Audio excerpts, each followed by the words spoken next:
Hi, I'm Tamara Holder, and welcome to Sports Court. During the Kansas City-New England game, Chiefs safety Husain Abdullah intercepted Tom Brady's pass and scored a touchdown. But then he was flagged for unsportsmanlike conduct going to the ground. Why? Because the ref misinterpreted his traditional Muslim prayer to be a celebration. So should prayer have a place on the football field? Joining me from Denver is David Treadwell, former NFL kicker for the Broncos and current sports radio personality. Hi, David. How are you? Hi, Tamara. Thanks for having me on the show. Well, let's talk about Denver. You're a Denver guy. You played for the Broncos. Tim Tebow was notorious for his prayers and his prayer dance. Regardless of religion, do you think that this is a distraction or acceptable on the field? I think it's acceptable on the field. Tim Tebow had a great run here in Denver with the Broncos, and it became very acceptable. But there's been prayer around the NFL for a long time.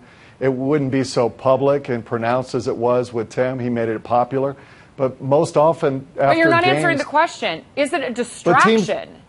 Teams would get together and pray after the fact. They would. And in this case, Husain Abdullah, when he intercepts the pass, I don't think that referee knew he was praying. He just thought he was celebrating. How did he not know he was going on the ground exhaustion? Well, I'm sure he's not that exhausted. But anyway, let's talk about this unsportsmanlike conduct rule that's directly from the NFL. It says that individual players involved are prohibited from engaging in any celebrations while on the ground. That's the piece of the rule that I'm quoting.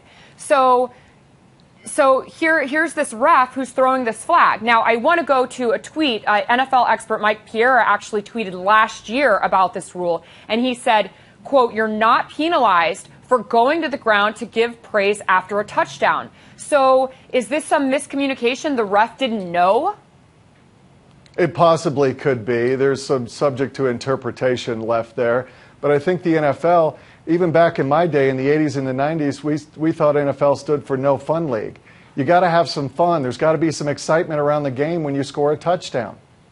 Okay, but we're not talking about fun. We're talking about a rule that I would think is in place because maybe the NFL wants to protect their players. And so the guy gets on the ground, whether it's with one knee or both knees, head on the ground. Isn't this a safety issue? You have these big guys jumping on top of each other. Somewhere along the line, somebody probably took it too far. Some receiver probably did the worm in the back of the end zone. What they're trying to do is prevent it being all about me. I don't think they mind celebration if they're team celebrations. What they don't want are the individual celebrations. But that's what this is, Dave. This is you started by saying that it's okay that Tebow and all these other players do this, but that they can't do it. They can't do these prayers. I mean, which one they can't celebrate? Which is it? Well, it sounds like they're allowed to pray and offer a quick prayer, but what they don't want is them going to the ground and doing something other than prayer. That's the difference in the interpretation. So now we have CARE, the Muslim rights group that's coming out. The NFL recently released a statement that there was a mistake, that he shouldn't have been flagged. So what do we do now? Do players, and I'm not trying to be funny about this, do players disclose their prayer practices to the NFL? Do they train refs that one kind of guy may pray one way, another kind of guy with another religion may play another way? It probably will come up in some discussions that they'll have to be more open-minded to that and not so quickly reach for the flag to try to understand exactly what the player is doing in that specific circumstance. So don't you think this is now just muddying the waters? Let's just have prayer before and after games and play 60 minutes of football.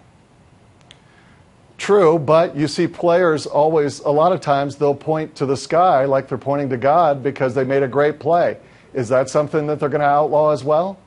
Well, I don't know. If there's a flag thrown, I guess then we have the problem all over again. So we'll see. There's already too much legislation in the NFL. There's already too many flags in the game as it is. It's becoming an unwatchable game. It was a great game because of the way it flowed and the rhythm of the game. But if you're throwing a flag every other play, it becomes unwatchable. All right. Well, we'll see if any more flags get thrown for people praising Jesus or Allah or whatever. I don't know. It's weird.